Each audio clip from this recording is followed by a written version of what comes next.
Hey friends, my name is Lily, and I'm here with Ben. Over the next 4 weeks, we're going to see how the Bible tells one big story. Tonight, everybody gets a keychain. It's a keychain with 2 circles on it. The 2 circles tell the story of the Bible and how it all points to Jesus. And we're going to come back to these 2 circles a bunch over the next 4 weeks. Now, you're probably wondering, how do these 2 circles tell the story of the Bible? It's a great question. We stole this idea from one of the best channels on YouTube, the Bible Project. As we're recording this, they just hit 5 million subs, 480 videos, all dedicated to helping people understand the Bible, because the Bible is beautiful and it's life-giving and it's complicated. So, cool side note, the biblical scholar in charge of the Bible Project used to be on staff here at Blackhawk. His name is Tim. Tim is a great dude. He's the scholar voice that you'll hear on most of their videos. If YouTube is your jam, you have got to subscribe to this channel. Go back, watch a bunch of their old videos. I mean, Blackhawk Student Ministries on YouTube. You can subscribe to us too, but check out the Bible Project first. That's where it's at.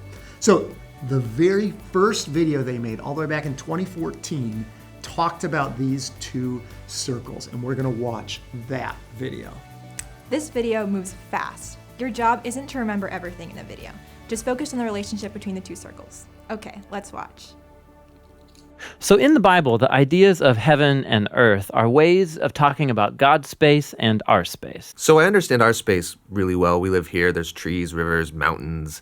But my understanding of God's space gets a little fuzzy. And what we do get in the Bible are images trying to help us grasp God's space, which is basically inconceivable to us. So these are 2 very different types of spaces. Yes, they're different in their nature, but here's what's really interesting is that in the Bible, these are not always separate spaces. So think of heaven and earth as like different dimensions that can overlap in the same exact space. So we talk a lot about going to heaven after we die, but this idea of heaven and earth overlapping, we don't talk a lot about that. Which is kind of crazy because the union of heaven and earth is what the story of the Bible is all about. How they were once fully united and then driven apart, and about how God is bringing them back together once again. So let's go back to the beginning, where heaven and earth, they're completely overlapping. Yeah, this is what the Bible's description of the Garden of Eden is all about. It's a place where God and humanity dwelt together, perfectly no separation, and humans then partner with God in building a flourishing, beautiful world and so on. But as humans, we wanted to do things a different way. We wanted God out, and we wanted to create a world apart from him. Yeah, so we have these 2 spaces now. And the Bible actually uses lots of different kinds of words and phrases to refer to these 2 spaces to make a clear distinction. So you've said that these spaces can overlap, though. So explain how that works. Yeah, this is where we have to start talking about temples. Because in the biblical world, you experience God's presence by going to a temple. That's where heaven and earth overlap.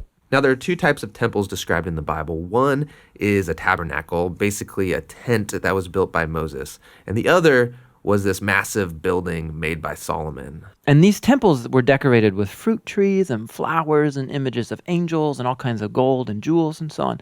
And these are designed to make you feel like you're going back to the garden. And at the center of the temple was a place called the Holy of Holies, which was like the hot spot of God's presence. Now we can go and be with God again. But not so fast, because the temple also creates a problem. So God's space is full of his presence and goodness and justice and beauty, but human space is full of sin and injustice and the ugliness that results. So how do these spaces overlap if they're so different and they're in conflict with each other? This was resolved through animal sacrifice. Yeah, that's kind of weird. What do animal sacrifices have to do with this? Yeah, the idea is this.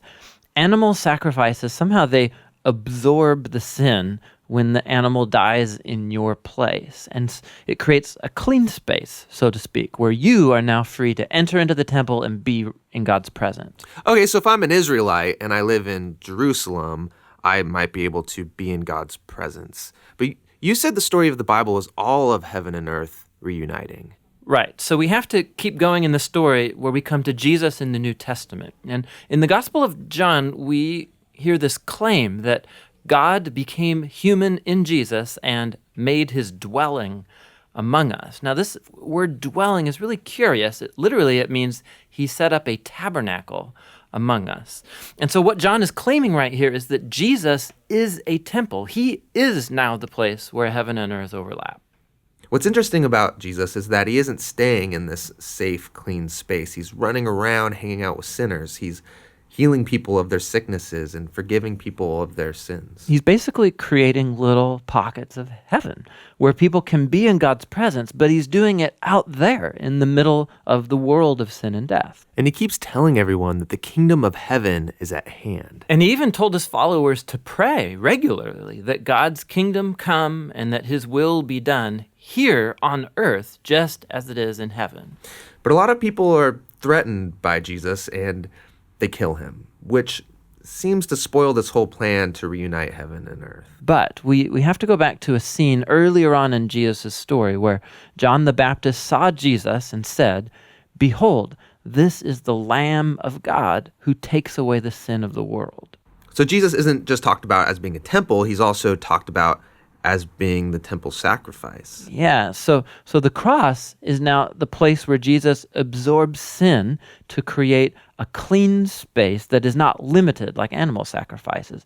Jesus' sacrifice has the power to keep spreading and reuniting more and more of heaven and earth. And this is all really great, but it leaves one big question in my mind, which is, what happens when I die? Don't I just fly over to God's space to be with Jesus? Yeah, so a few times in the New Testament, we learn that Christians will be with Jesus in heaven after they die, but that is not the focus of the Bible story.